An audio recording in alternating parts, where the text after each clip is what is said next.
Welcome to the Nonprofit Accelerator, brought to you by matchinggifts.com. We believe every dollar raised can transform both nonprofits and corporations alike. I'm your host, Josh. I'm here to guide you through today's episode about the single most overlooked revenue stream in the nonprofit sector. If you've ever looked at your year-end fundraising goals and felt that familiar tightening in your chest, wondering where that last $10,000 or $20,000 is going to come from, this episode is designed specifically for you. We spend so much time chasing new donors, crafting the perfect appeal letter, and planning expensive galas. But what if I told you that you are likely sitting on a goldmine of funding that requires zero new donors and asking for checks? I'm talking about volunteer grants. It's the concept of dollars for doers, where corporations pay you for the time their employees are already giving you.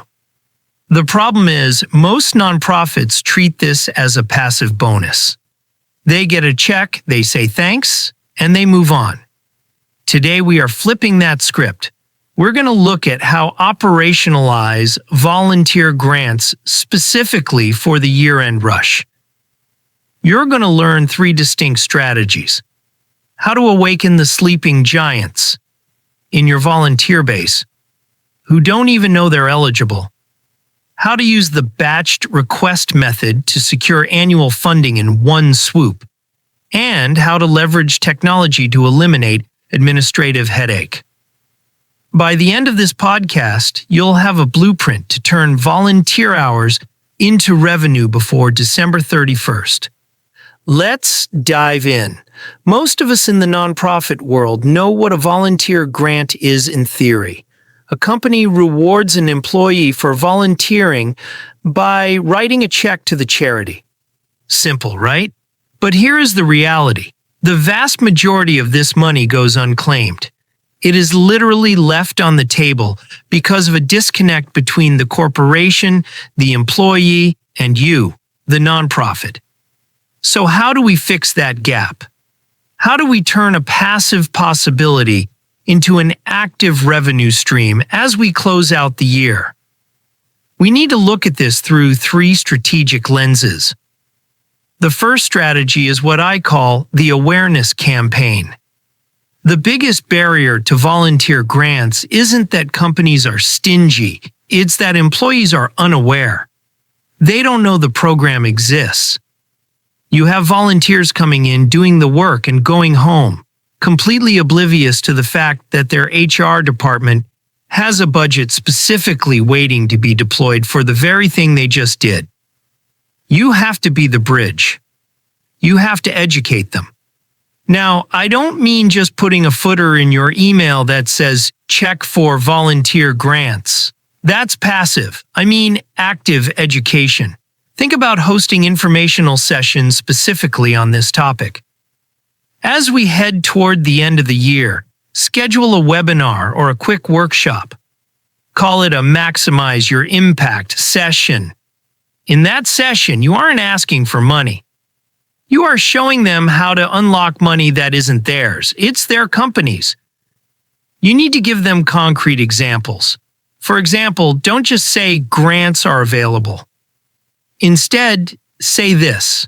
Did you know that volunteering just 10 hours with us could trigger a $250 grant from your employer? When you put a dollar figure on their time, 10 hours equals $250, it clicks.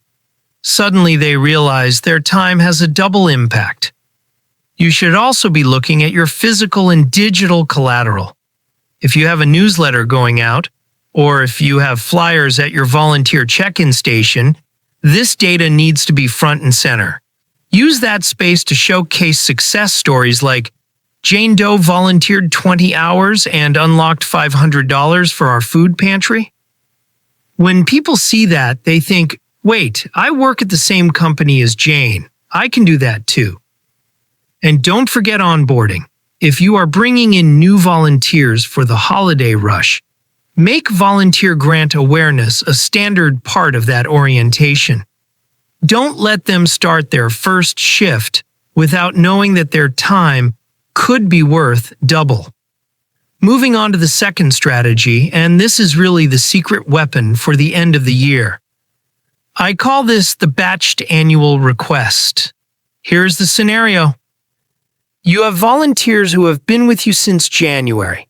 They come in once a month, or maybe every week.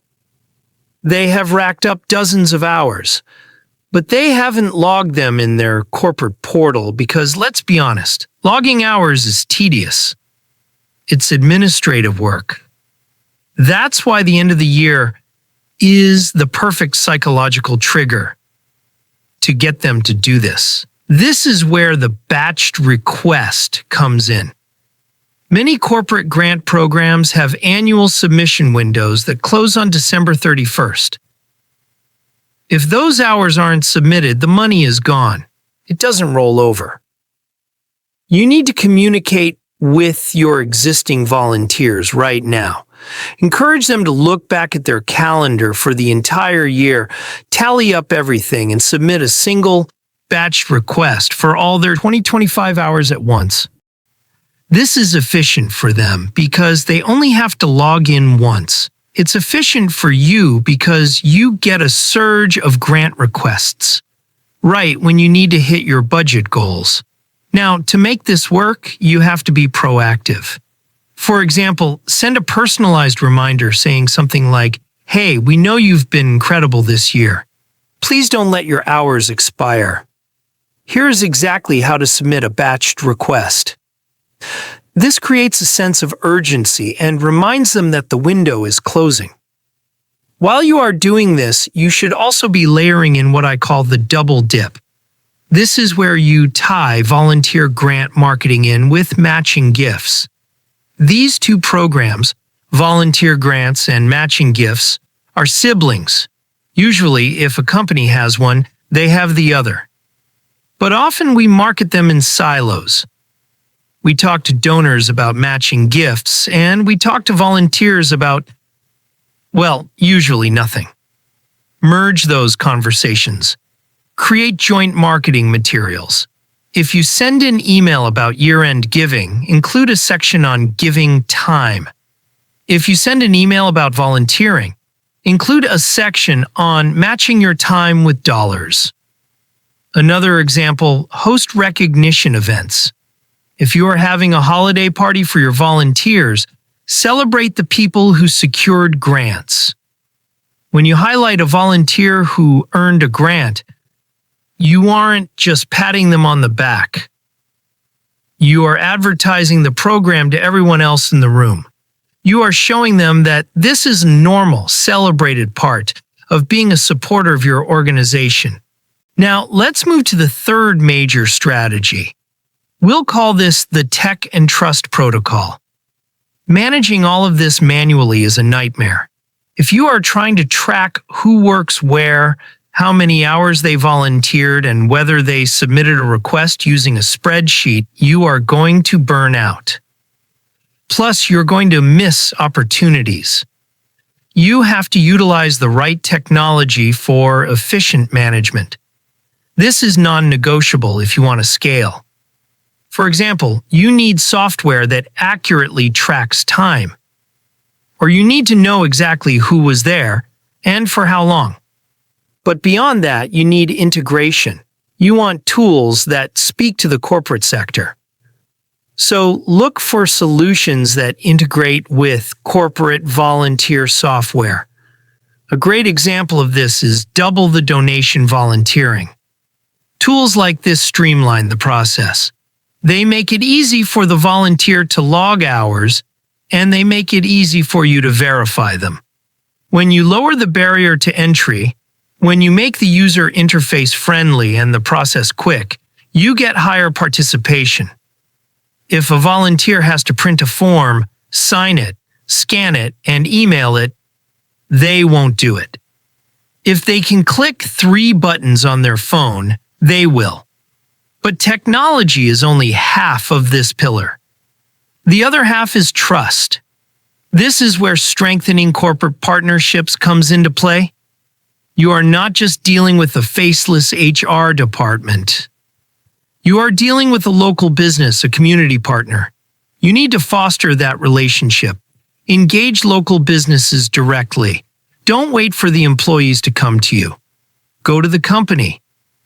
Approach them. Say, "We have 5 of your employees volunteering with us. Did you know that?" Demonstrate the impact those employees are having. You could also go to networking events or the Chamber of Commerce. When you meet a business leader, don't just ask for a sponsorship. Ask about their employee engagement programs. Ask if they have a volunteer grant structure. And when you do get the money, and this is critical, provide transparency and accountability. Corporations need to justify these grants to their shareholders or their boards. They need to know that the money achieved something. You must provide regular updates and share success stories. For example, if a local bank gives you a $2,000 volunteer grant because their branch employees painted your facility, send them pictures of the facility being used. Show them the community members benefiting from that space. Open a dialogue. Ask them, "Here's what your grant achieved. How can we collaborate next year?" This transparency builds a reputation.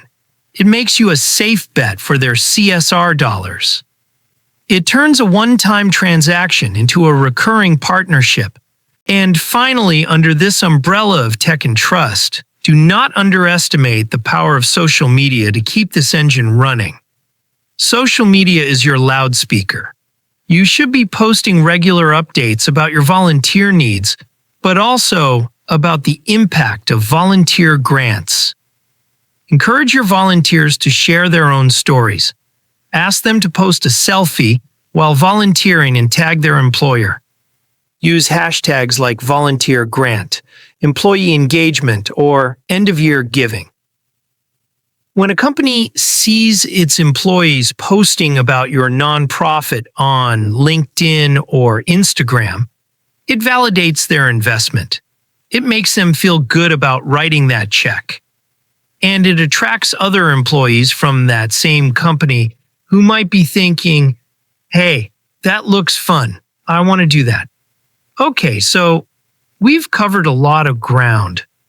We've talked about the awareness campaign, the batched annual request, and the tech and trust protocol. But I want to take a moment to deepen this.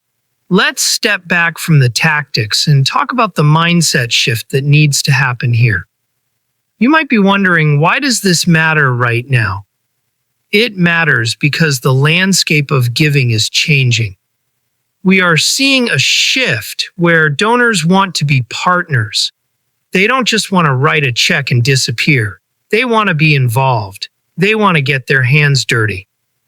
Volunteer grants are the perfect manifestation of this shift as they bridge the gap between doing and giving. I've seen a pattern in nonprofits where we categorize people. We have donors in one bucket and volunteers in another. And rarely do the two meet. We are terrified to ask volunteers for money because we think, well, they are already giving time. I don't want to be greedy. Volunteer grants solve that psychological hurdle. You aren't asking the volunteer for their money. You are empowering them to be a philanthropist using their company's money. You are giving them agency. You are making them the hero of the story. Think of it like a metaphor. Imagine you have a garden. Your volunteers are the people coming in to water the plants. They are doing the work. But there is a reservoir of water, the corporate funding, sitting right next to the garden behind a locked gate. The volunteers have the key in their pocket, but they don't realize it. Your job isn't to haul buckets of water yourself. Your job is to point to the gate and say, "Hey, check your pocket. You have the key. Let's open the reservoir." When you do that, you aren't just getting funding. You are deepening the relationship with that volunteer. They feel more valuable to you. They feel more connected to the mission. And a connected, empowered volunteer is the best advocate you will ever have. So as we wrap up today's episode, let's look at the finish line. The end of the year is approaching fast. The windows for these corporate grants are closing. The use it or lose it budgets are being reconciled. If you do nothing, that money disappears. If you take action, you can unlock a significant amount of revenue to start your next year strong. Here's my challenge to you.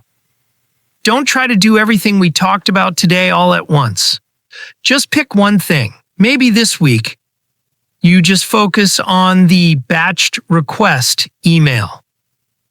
Draft a simple, heartfelt message to your volunteer list. Remind them that their hours count. Tell them that 10 hours could equal $250.